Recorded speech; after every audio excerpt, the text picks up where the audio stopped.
Bonjour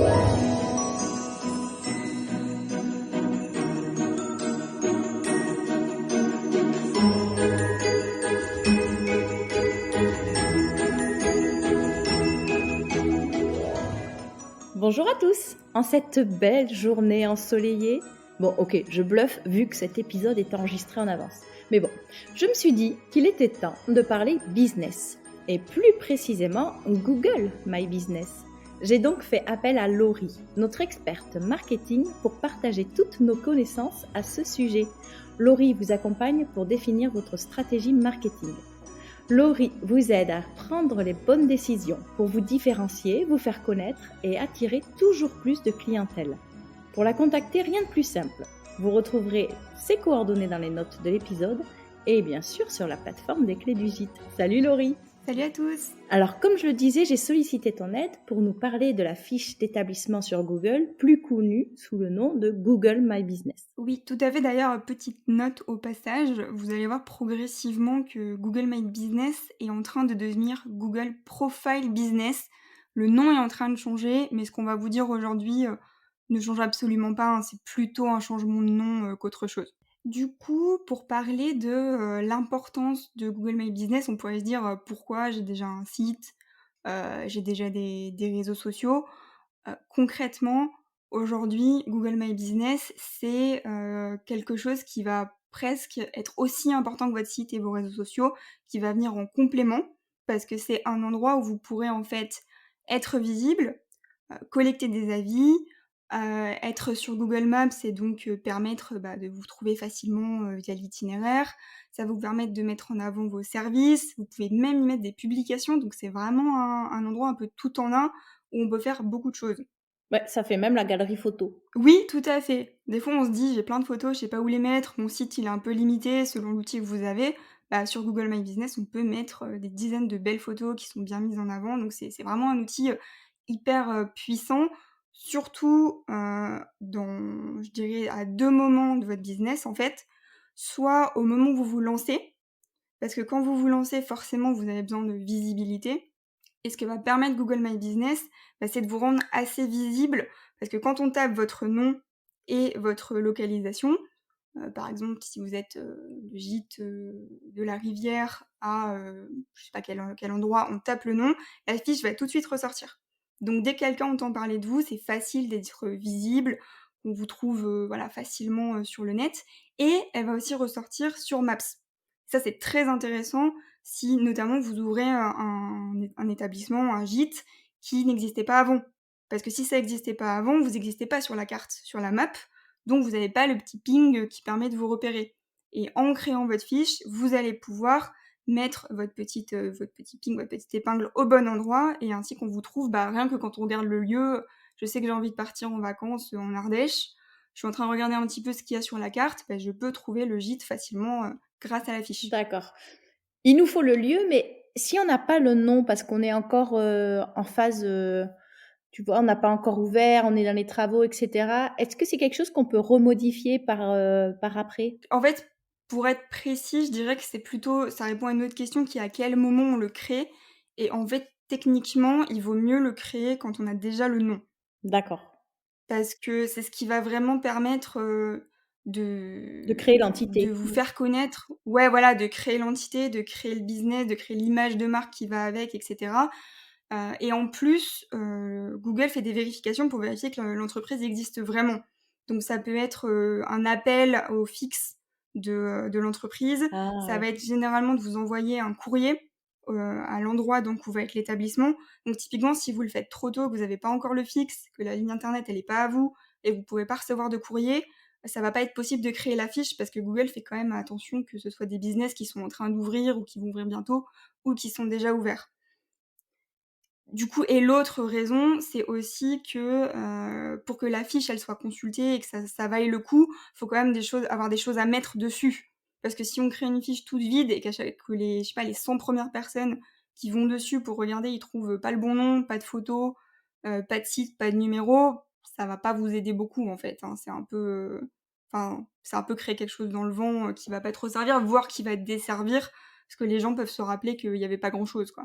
Oui, tout à fait. Moi, je l'utilise beaucoup pour du coup conseiller l'itinéraire forcément mais aussi pour collecter les avis.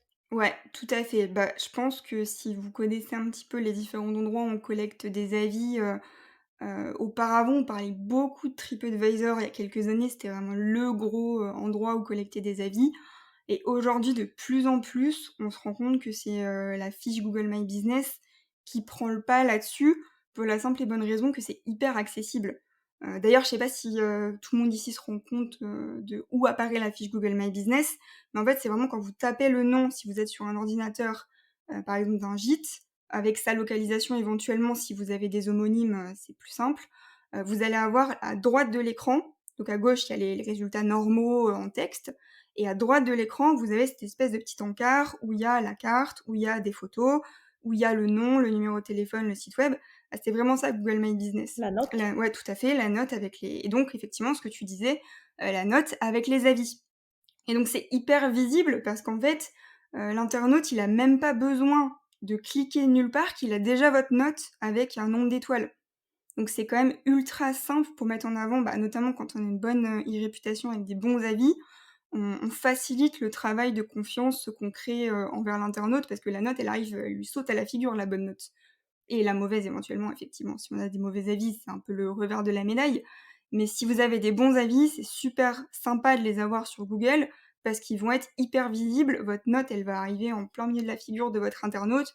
Donc tout de suite, c'est une super bonne première impression qu'on peut créer, bah, avec ce que tu disais, hein, des belles photos, une bonne note, une fiche qui est bien remplie, on a toutes les infos, la petite épingle qui est au bon endroit, notamment si vous êtes un peu dans la campagne, l'avoir mis sur le bon chemin, qui des fois, est un peu difficile d'accès. Je crois que tu as eu cette expérience-là, Laura.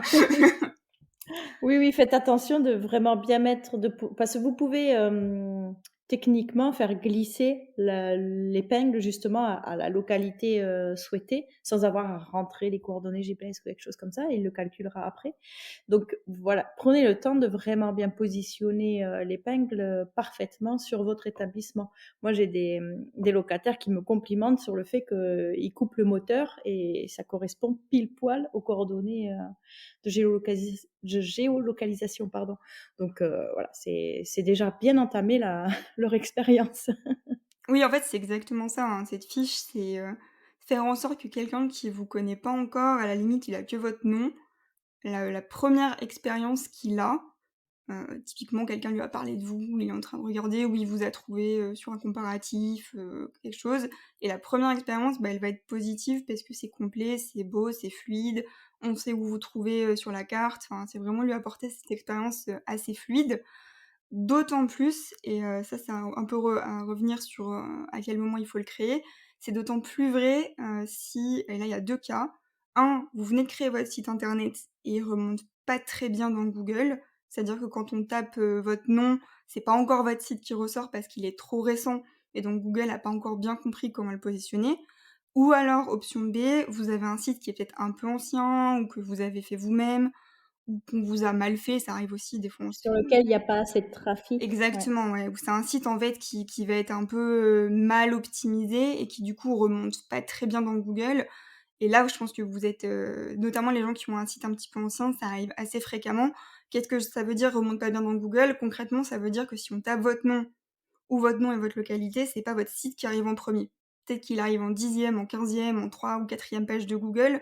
Donc dans ce cas-là, vous avez régulièrement des gens qui vous disent: «Je trouve pas votre site, j'ai cherché votre site, je le trouve pas». Enfin, si vous avez ce genre de remarques, la fiche Google My Business, hyper intéressant parce qu'elle va sortir, elle. Quoique si les gens ils tapent votre nom, elle va sortir. À part si vous avez des homonymes, comme je disais, dans ce cas-là, faut taper la localité aussi. Mais bon, généralement, quand on cherche, où dormir, où passer ses vacances, on a tendance à taper aussi l'endroit, on va taper, gîte X en Ardèche, gîte X à La Rochelle, enfin voilà, on va forcément taper l'endroit en général, donc ça pose pas trop de problèmes et en fait, la fiche va sortir et ce qu'il faut savoir, c'est que sur la fiche, vous pouvez mettre il y a un petit encart site web. Donc même si votre site remonte hyper mal dans Google, avec la fiche, vous allez pouvoir le faire apparaître, facilement, aux yeux des internautes et il y a aussi maintenant des endroits où vous pouvez mettre en avant la réservation, donc c'est hyper intéressant, quand on a un problème de site, quoi. C'est exactement ça, effectivement. Si le site remonte pas, on a toujours, la visibilité grâce à Google My Business et comme tu le dis, ce bouton cliquable, immédiatement identifiable qui nous permet de relayer directement sur notre site. Est-ce qu'il y a des prérequis pour créer cette fiche? Pas énormément. Déjà, la première chose qu'on n'a pas dit, c'est que c'est un outil qui est 100 gratuit. Heu, et Yes, ça, c'est quand même, on aime. ouais, voilà, c'est ça. C'est quand même assez rare, hein. Aujourd'hui, des outils ultra 100 gratuits qui permettent d'être aussi visibles, il y en a pas tant que ça. Même Pageone, on vous propose généralement de payer pour remonter correctement. Donc ça, c'est la première chose, c'est 100 gratuit. Et donc ce qu'il faut, la seule chose qu'il faut, c'est un compte, Google.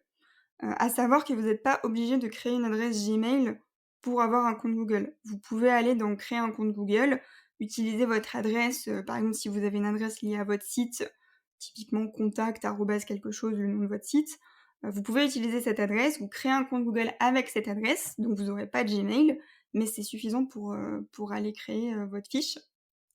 Et ensuite, c'est ce qu'on disait tout à l'heure, juste à savoir qu'il va y avoir un contrôle de votre entreprise et du fait que, vous existez vraiment à l'adresse et au téléphone que mentionné. Donc très souvent, Google va vous proposer de vous envoyer un code par courrier à l'adresse mentionnée. Donc effectivement, il faut quand même être déjà un petit peu dans un stade du projet où vous pouvez recevoir du courrier. Si vous n'avez pas encore choisi la localisation, que vous n'avez pas encore acheté le local et que vous n'avez pas du tout la possibilité de recevoir quelque chose, c'est trop tôt pour créer la fiche, il faut vraiment attendre d'être un peu plus avancé. C'est parfait Laurie. Si on a des questions, vous pouvez, nous contacter, soit Laurie, soit moi, sur la plateforme des Clés du Gîte ou directement, sur l'Instagram de Laurie. Les coordonnées sont dans les notes de l'épisode. Merci beaucoup, à bientôt! Merci à toi, merci à tous, bonne journée. Vous venez d'écouter un épisode spécial calendrier de l'Avent et je vous en remercie. Pour soutenir le podcast, mon plus beau cadeau de Noël est de recevoir une avalanche d'avis et 5 étoiles sur Apple Podcast. Cela ne prend qu'une minute et c'est la meilleure manière de témoigner votre intérêt pour mon contenu et de le faire connaître au plus grand nombre. Oui, faut savoir partager, c'est ça l'esprit de Noël. Merci à tous et à demain pour encore plus de conseils, d'astuces et de bonne humeur.